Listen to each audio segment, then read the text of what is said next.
Welcome to the Profitable Web Designer Podcast, the place where women web designers come to raise their prices, book higher paying projects, and run their web design businesses without overwhelm and burnout. I'm your host, Shannon Mattern, pricing strategist and founder of the Web Designer Academy, where you're just one proposal away from the money you truly deserve to be making. And I'm here to help you build a web design business that feels as good on the inside as it looks on the outside. So let's go ahead and dive into this week's episode. Hello, everyone, and welcome back to the Profitable Web Designer Podcast. And today I am joined by Sarah Robb, who is the co-author of the Amazon bestseller Rebrand Right, founder of the Brand Strategy Academy, which is an online course that has helped over 400 designers become brand strategy confident. She has over 20 years experience as a brand strategist working for companies or developing strategies for companies you've heard of, like Pfizer, Ernst & Young, PepsiCo, Oracle, agencies, and independently. So, Sarah, I am so excited to have you on the Profitable Web Designer. Welcome. Thank you. I'm so fortunate to be here. Thanks for inviting me. It's so great to talk to you again. Yeah. So I think we met because we were both speaking at Jacob Cass's Brand Builder Summit, which is where I first met you virtually, lightly stalked you online as I do, and invited you to speak at the Simply Profitable Designer Summit. And then I loved your session and our chat so much. I'm like, I want another hour with Sarah to just go deeper with you. So can you share more with our listeners about you and what you do? Yeah, sure. Maybe I could go back to how I got into brand strategy, because sometimes Let's do it. It's one of those odd areas where people are like, how do you become a brand strategist anyway? And so I didn't have a clue what I wanted to do at uni. Like, I just hadn't got a clue. So I went to Japan for 3 years and taught English and came back, and I was doing this social anthropology degree master's thing. And I was walking down the halls and there was this ad and it said ambidextrous brains required. And I was like, oh, that sounds like it's talking to me. And it was a job advert for something called the WPP Fellowship. And WPP are one of those huge holding companies. I'm sure you know, they have all these agencies. And it allowed you to sort of dabble in their world and do a year in one part of their business, a year in another part, and a year in another. So I did a bit of market research at what's Kantar now. And then I did a year in advertising in San Francisco as a planner. And then I ended up in my sort of happy place, which was brand strategy at Landor. So Landor is like, I mean, they all argue that they're the biggest, right? But at the time, it was the biggest branding, consulting and design firm. And that's sort of where I learned my brand strategy craft. So I was really lucky to sort of come in that way into brand strategy, because there aren't many brand strategy jobs in those agencies. So that was my way in. And I kind of fell in love with being that step closer to the business and business strategy and the goals, and helping to set a direction for an organization that really touched not just design, which I learned sort of later, to be honest. I think initially I felt brand strategy was this thing that just led to design, but actually when you do it for a while, you realize it's something that touches the whole business, employees as much as the marketing team. And I love that ability to set the strategy and help set a direction for a company. So that was sort of my little weird route into it all. I love that ambidextrous brains required, because that is so applicable to probably every person listening to this podcast. You have to use, even if you're a developer, like you're using a creative side of your brain and a technical side of your brain and the strategic side of your brain to solve business problems, really. So tell me more about, you said brand strategy is your happy place. What is it about brand strategy that you love so much that made you even want to teach it to other people? I think part of it is being able to just have really interesting conversations with people.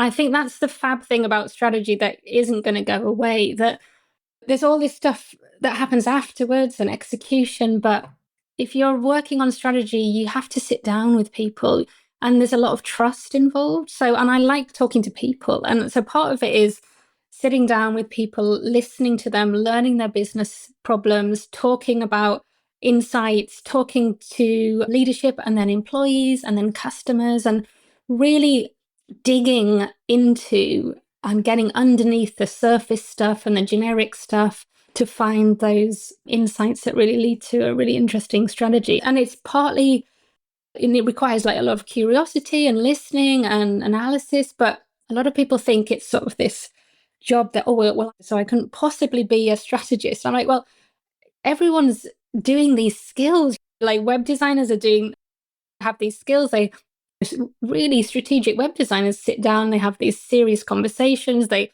listen to the client, they understand the target audience and the customer.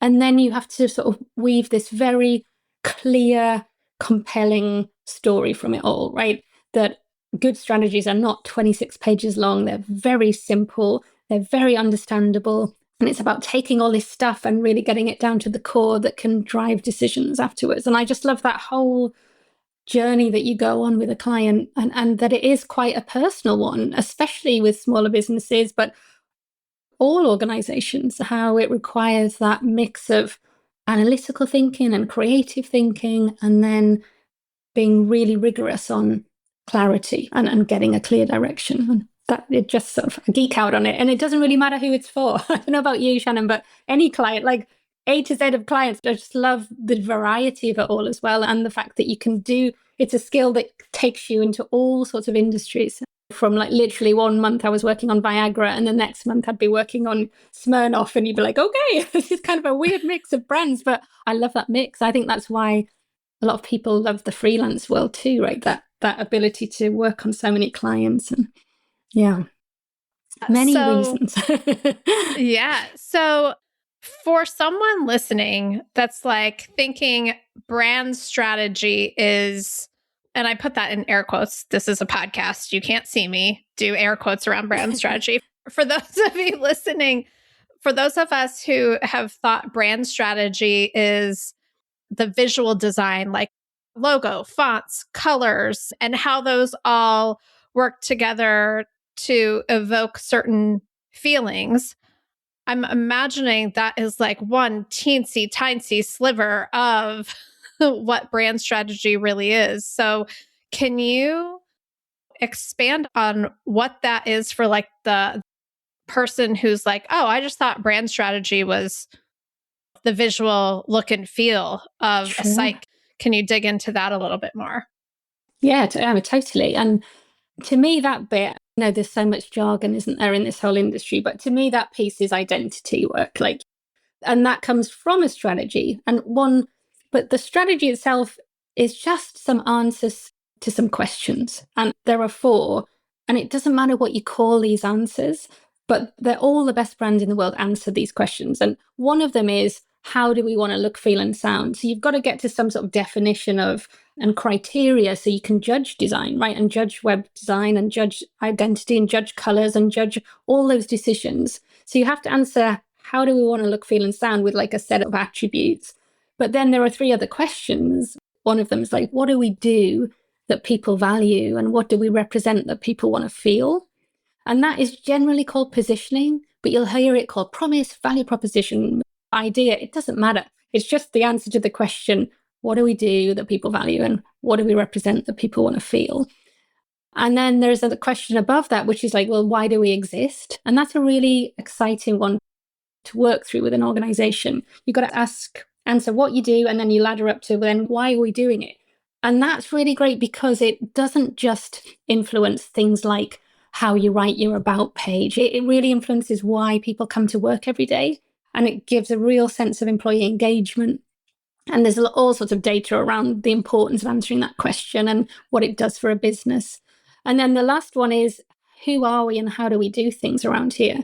And this is one that sometimes people have to grow into. They think that brand is about positioning and identity. But if you answer those other 2 bits of it, like why do we exist and who are we and how do we do things, then you've got this whole simple but really powerful answers to these questions that influence how people act inside the business, how people take decisions, why people come to work every day, as much as how do we want to look, feel, and sound, and how do we start to execute and brief this brand out to everybody, like graphic designers, web designers.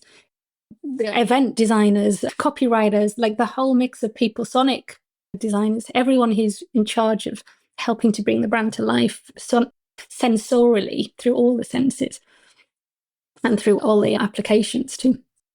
I love that. And I was sitting here thinking, I can imagine me at the beginning of my freelance web design career in those first few years, where I thought my job was to take orders from my clients that they already knew exactly what they wanted, how they wanted it done, why they wanted it done that way, that they knew all of that. And so, therefore, I'm just here to bring their vision to life.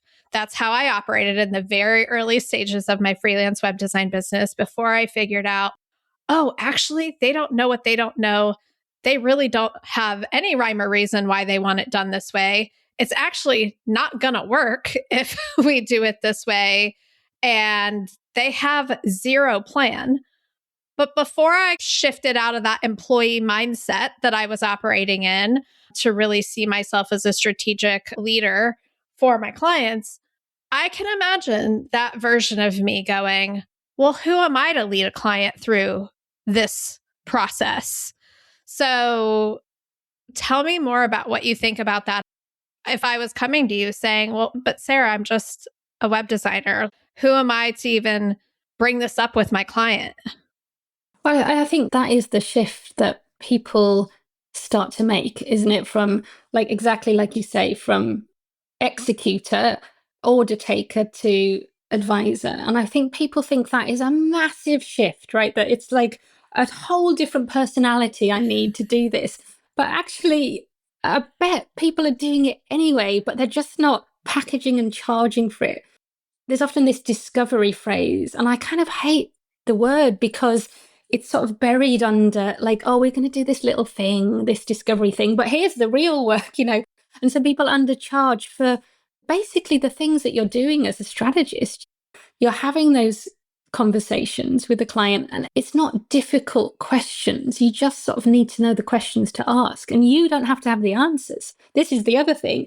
It's not your business. You just need to know the smart questions to ask to leadership and to customers and to employees, and then the ability to take that information and analyze it. And that sounds daunting, but it's not so daunting. As a designer, you already have that kind of creative thinking skills. You're already making these really informed, smart decisions about how people interact and what they want to experience. It's the same thinking process of taking all this stuff and saying, well, what is important in this? And now you can obviously use AI in it to help you also, and to get some of the generic stuff out the way so you can really dig into the kind of key insights. But I think people think it's some personality shift, and you'd be surprised how much you're already doing, but probably not charging enough for, or just kind of hiding in this discovery phase. When you ask really sensible questions about personas and who am I designing for? And there's just a little step before that about helping them do a bit of research to understand that person a bit better. And all you need are the questions. You don't have to make it all up yourself. And I think people sort of feel like they need to start with a blank sheet of paper and become a strategist. I'm like, just learn from people who've done it and then make it your own. It's not as daunting, I think, as it can feel just by thinking, well, if you think of it as an identity, like I am a designer and now I'm a strategist, it's not a personality shift. It's just a skills addition. Like you would learn Wix and you'd learn Squarespace. It's just another skill, and everyone's perfectly capable of picking up the skill. Yeah, for sure.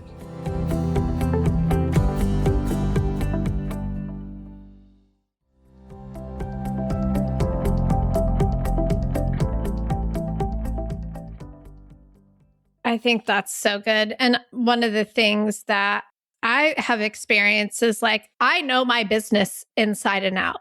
As a business owner, I know what I do. I'm really good at it. I know how I deliver it. But I have so many blind spots because I'm like so in it and I'm so close to it. And there are perspectives I just cannot see. I'm coming at it with my own lenses through which I see things, my own experiences. And when I work with other people on strategy, it is fascinating the things that I'm like, oh, that was there this whole time and I never saw it. And I just needed someone else to ask me a question I've never been asked, someone else to help me see something in a way that I wasn't seeing it before. And so even creating the space for a business to explore something that maybe they've never slowed down to explore, and then you know so much more than you think you know. Like, That's so as the true. person on the outside looking in, right? And someone asked me this question. It just came up in our Web Designer Academy community today. And I would love your perspective on this. They asked, like, how do I get my clients to start seeing me as a strategist when for the last 10, 15 years that I've been working in this space, they see me as the executor? How do I like get them to see me differently? And she's asking, like, what do I call myself? How do I describe myself? But if you're making this transition, how do you start making that transition? So I think partly we all think people are looking at what we're doing all the time and going, oh, my client's sitting here looking at my website and they're going, oh, you've changed what you said you're doing. I don't believe you're that thing. I don't think that happens, first of all, right? I think we live in our business is everything to us, but like no one's paying that much attention, first of all. And it's likely that you may not be getting the same client to do the same sort of work because you've done the web design anyway. So the first thing is no one's looking, unfortunately. And it's probably not those clients anyway, because you've already done their website for them. So maybe start afresh in your mind, not worrying so much about that, but think about, okay, so what do I call myself? There are different words, people call themselves creative strategists, brand strategy and design expert. It doesn't really matter. I think what matters though is how you approach a new project, right? So there's a proposals come in the door and your default state might have been to get an old proposal out and write discovery mini phase, $400 or something, and then big design phase. And I think it's about, okay, learning, right, what does a strategy phase of work look like? And split and very deliberately calling a phase in your project strategy and not hiding it within the design process and having just the breakdown of what you would include and why you're including it, the objectives of the piece of work, what the client's going to get, and just being super clear on what it is you're going to do, what they're going to get, and what that gives them. And that's all it is, really. I don't think people are going to judge you for doing that. I think you're in a very valid position to say, I've been working for 8 years. I've had 50 conversations with clients about their business, and I'm really here to help you move that business forward and to create you a brand that is incredibly valuable. And, everyone thinks that businesses are these tangible things, but like 80% of the value of all businesses are intangible things, of which brand is one of them. So that's what you're an expert in, brand, rather than web design. I'm a brand strategist who can drive into copy design, wherever you want to go. But I think it's just about how you start your next project and just being equipped with knowing how to structure a process to do brand strategy. And that will be my only warning sign. None of it's about personality or ability, but it is about process. And people get so sucked into brand strategy as a tool, and they're like, always, if I get my framework right, if I get my pyramid and with all my labels in it, I'm a brand strategist. And you're like, actually, clients don't give a monkeys about the deliverable in terms of the labels. They want the clearest, most simple thing you can give them in normal language. What you need to have the confidence doing is leading them through the process. And that is my only caveat with just get that under your belt. Like, just understand the right sequencing of a brand strategy process. Who do you talk to first? What do you ask them? What would you do next? When would you do customer research? Package it all together. And so you have a really clear process that you can stand up and talk confidently about with a client, and that you become their guide through that process. But you can turn that around very quickly. So good. And I want to shift back to like your career and your journey. When did you decide I want to take all of this that I've learned through working for these agencies and with different brands and all of this, and start like helping other people do this work? What did that decision look like? It was kind of an odd time for me. I was a bit bored, to be honest. Like, I'd done project upon project and I loved my clients, and I'd done a whole load of luxury hotels, which sounds all lovely. And it was lovely, but I was like, oh, and I'd just been offered another one. I was like, oh, I don't really want to do another one of these. And I'm feeling stagnant. And I don't know whether you've ever had that feeling, but I just was like, yes, I need to do something. I need to grow.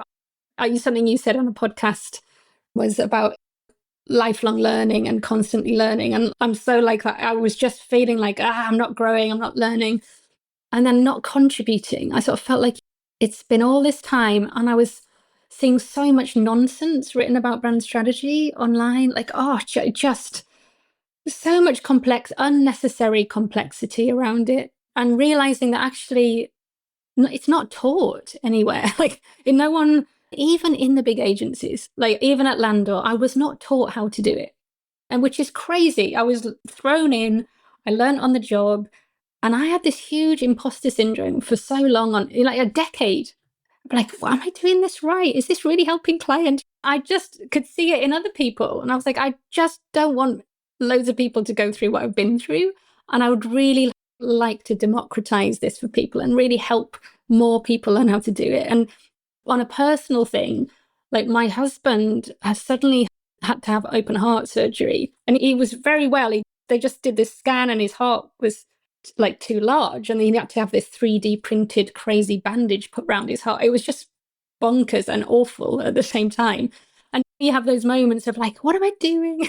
Like, what am I really contributing out there? And if I just start writing more about brand strategy, and if I can just help some people, then I felt like that was the time to step more into teaching from just doing, and seeing also so many of the big brands get access to brand strategists, right? And the projects we would do for EY and Smirnoff and all, they were thousands of pounds. Like $3.6 million was an EY rebrand. I mean, but there are so many small and medium-sized businesses that need help and are brilliant businesses, but they cannot afford like the Landors of the world. But they can afford really great, talented freelancers. And so many of my friends were leaving the agencies and becoming freelancers. I'm like, we can all do this. There's so much we could contribute to help these other businesses grow. And I know that's what you do, and like helping so many people. And it's a bit of a calling, isn't it? I think when you want to do that, it's not easy, but it's a bit of a calling. It's not easy, and it is a calling. And I do just kind of remember the moment that I was like sitting in my office at corporate and just having like that, is this it? Yeah. Is this my life for the next 30 years, coming and sitting in this beige office without windows under fluorescent lights, like doing this one spreadsheet over and I cannot do this. I'm made for more than this. I don't want to go do this at another company. Like, yeah, that was that moment. And yeah, I think it is. There was something, and I think this is like what I connected with you on so much, is like there's that thing where you're like, I want to help other people maybe not experience the thing that I experienced. And so you're like, yeah, I went and I worked at these big agencies, and I was constantly questioning whether or not what I did was right and whether it mattered. And it sounds like there was just a moment, I don't know, you tell me, you decided like, I do know what I'm doing. There is a framework behind what I'm doing. I am doing it right. It is helping people. And like, you just have to decide that sometimes, don't you? Instead of waiting for someone else to tell you that you're doing it right. And there was quite an explicit moment for me, but it was a 6-month journey where I was like, I remember like standing in front of Novartis and oncology, like they're a big company like Pfizer, and they work in cancer. It was a very serious project. And my agency were telling me I had to deliver a visual brand driver and a verbal brand driver as part of this thing. And I was looking at them, and we'd got some really great ideas for their strategy, but it was being framed in all of this fluff. And I could see the confusion and I could see the frustration in their eyes. And I was like, I can't do this anymore. So I left and I was like, I know what I'm going to do. I'm going to figure out once and for all what is the right model for brand strategy to try and beat this imposter syndrome and to try and make something more helpful for clients. And so I literally took 6 months out and I studied the 181 world's most valuable brands. So it was like 2 hours a day. And I created this huge database. And I was trying to answer, do they all have a positioning? Like, do they all have a vision? And the answer was, there's no consistency in terminology, but there's extreme consistency in the answers to the questions, which is where that 4-question framework came for me. And that suddenly gave me this, oh my gosh, like half of my battle has just been the jargon. Like, it's just, this is what they need. And I've sold that like for 10 years. And every client, it doesn't matter who they are, they're like, oh yeah, this is great, makes loads of sense. I can talk to my employees about it. And they just get it. But yeah, there was that moment where I decided to stop selling the fluff. But then it took me 6 months to actually feel like, okay, this is what I want to sell. And this is what I believe is right. And then the clarity gave me confidence. And I think that is just true on so much, right? Like if you have clarity, suddenly you're like, oh, yeah, like, I can sell this, I can do it. And yeah. So that's what helped me for sure. Yeah. When I have that, usually it's kind of like a click or something kind of like all snaps into place. It's like, get out of my way. This thing is happening. Don't even try to stop me. So yeah, I love that you spent that much time really like studying and noticing patterns and before AI existed to help you, I'm sure. Oh my gosh, I know. I wish I'd had it. But also, we were chatting about AI before we hit record about how it really is significantly shifting our industry in really powerful ways and in ways that people find like, I'm hearing from people that they're like, I don't even know if I want to do this anymore because I'm not sure where I fit in. And I'm like, no, hold on. like, yeah. That's sad. Let's not do that. But I just think there is something about the human brain that the way that we think, our creative perspective, I would be so curious if you would have had, and we don't know, but if you had would you have come up with the same insights had you used AI to analyze those 180 brands or not? I don't know, but it's interesting to think about. Well, that's so funny. Kind of don't think you would have. I think it would have like vanilla and generic, made it generic. I think on all of this, right, on anything AI, it requires that human judgment, right? And I'm actually using AI to recreate that study at the moment, ironically. Interesting. Because I want to see how things have shifted. The problem with it is it still needs quite a lot of human engagement because the world of brand strategy is so messy and jargon filled. The instructions I've put in the tool are so long and they're based on having done it thousands of times. And then I'm going in to check and I'm going in and layering that human judgment on top and pulling out kind of the emotional ideas. And so it's helpful, but there's always that human judgment needed, isn't there? And I think, yes, it's speeding up execution. Yes, I understand that designers of all types are nervous and the speed is fab, but it hits your fees. But I do think it's just about adaptation, isn't it? It doesn't have to be, I'm done for. It's just like, how do I need to skill up? What do I need to add into what I do as a skill to future-proof as much as I can and as much as we all know about what I'm doing? And you see that World Economic Forum jobs reports and design, yes, is being hit, but actually the skills that are not being hit are creative thinking and analytical skills. And I think that's why it's a great time to add strategy into what you're doing, just to give you that advantage and to give you that thing that you have to, it still needs humans. A business doing their strategy is not going to just put it all through an AI tool. It's discussions, it's debate, it's nuance. And AI can speed up loads of the bits of it, and it's great for that. Like competitor audits can go so much more quickly now, but there's still judgment needed. That's where I am with it. But it's an overwhelming time for many people. And I've felt that. But recently, I've just gone all in with excitement on it. And I think I went through a little journey of like, ah! And then now I'm just like building tools in my cause and I'm totally geeking out and loving it. But it took me a little while just to get round to, okay, yeah, this is what it is now. And I'm going to embrace this and love it. Yeah, I think you said the word nuance and discernment for sure. It's really powerful. It can do a lot of fantastic things.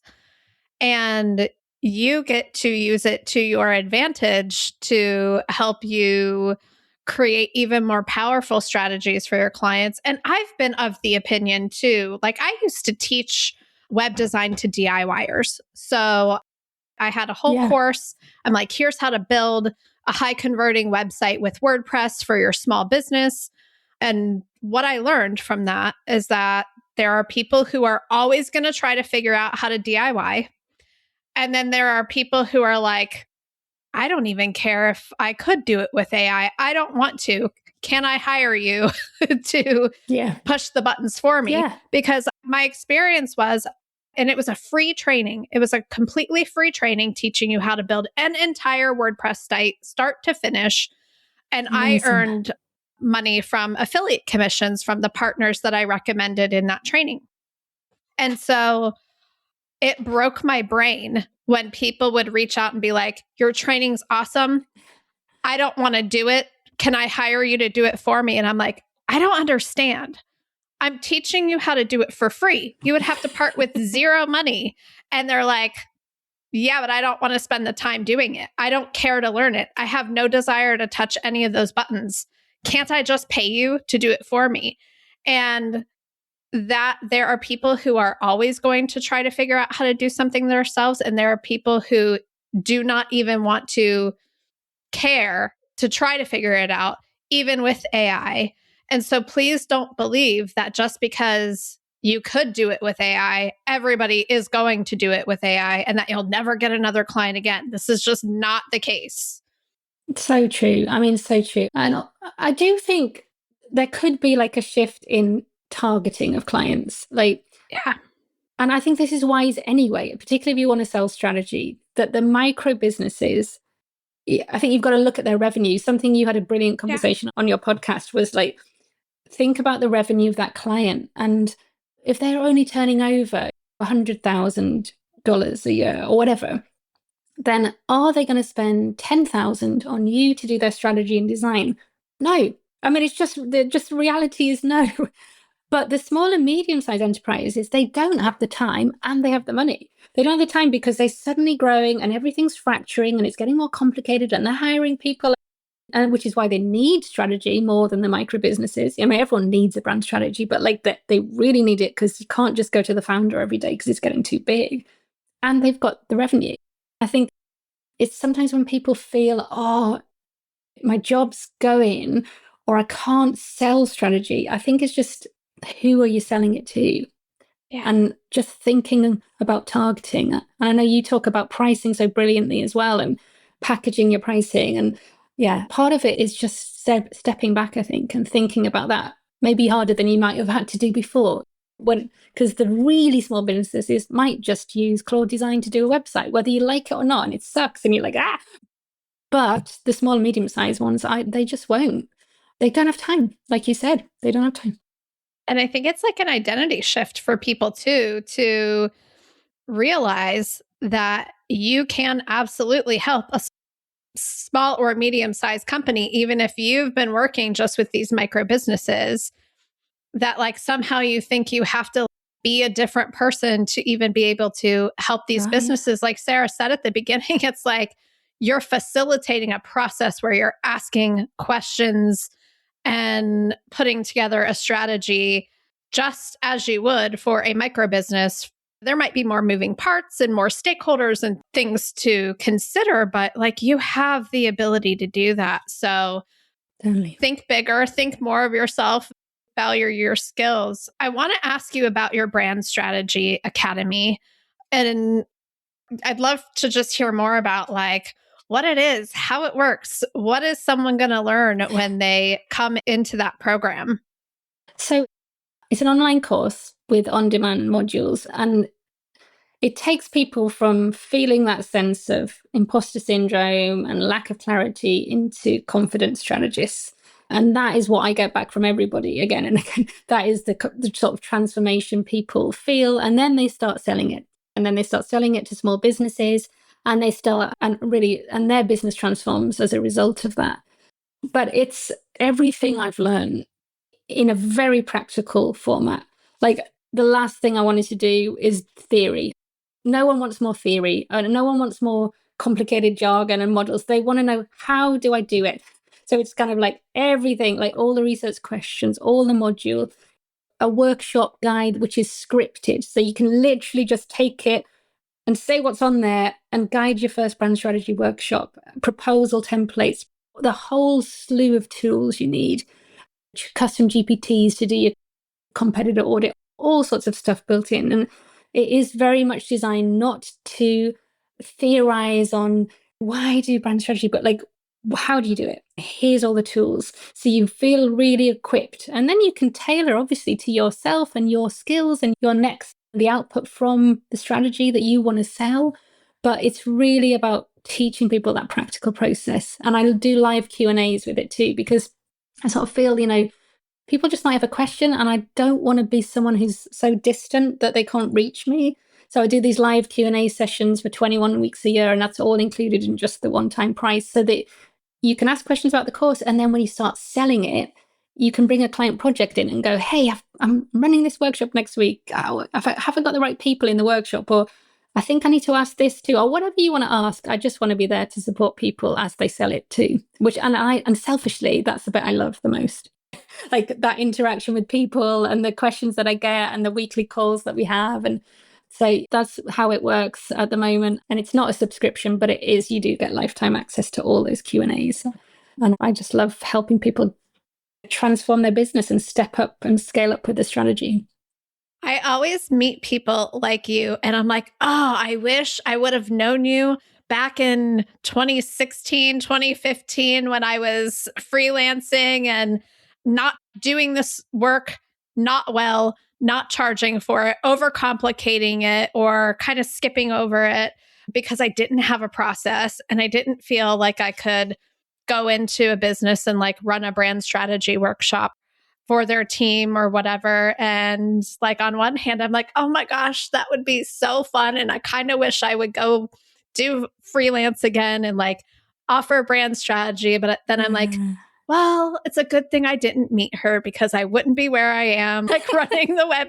Because if I would have gone in that direction, I mean, I'd probably still be running my agency and not doing the work that we do in the Web Designer Academy. But I think now more than ever, it is so important to add this strategic piece to your toolkit. Even if you're already doing strategy as part of your projects, it sounds like what you are teaching is really different than anything I've heard anyone talk about in terms of the strategy piece of the project, and could be a huge value add to people's web design businesses to be able to lead, like to level up who they're serving, right? Like with what you're teaching in Brand Strategy Academy, if you have been working with these small micro businesses and you're like, well, how do I break into working with larger clients? This could be at having this type of a methodology and workshop and framework you can walk those clients through could be an excellent way to like make the shift from who you're serving now to serving those bigger clients. Because that's one of the things I hear a lot, and I coach the women on in the Web Designer Academy. They're like, I've outgrown my current clientele, but I'm not really sure how to make the shift. And this could be an excellent tool in your toolbox and way to get your foot in the door to start reaching out and connecting with companies who need this next level of work as well, that you might not be able to tell that they need just by like looking at their website, because you're not selling a website, you're selling something completely different. Yeah, and I think it's interesting that there are some commonalities of SMEs where they reach that level of SME and they suddenly have to sort of professionalize what they're doing more. They suddenly get much more targeted on customers, so that customer insight piece, and they suddenly start thinking about selling, like in the long term, like how am I going to sell this? And then how do I make my brand feel more valuable to the business? Like, how do I build an asset with my brand? Not just think of brand as like, oh, it's colors, and it's actually, oh, this is an asset, and it's part of the value of my business. And if I want to sell in a few years' time, I've got to get serious about this. Oh, but I don't know how to because I've never done this before, right? No one's led a rebrand.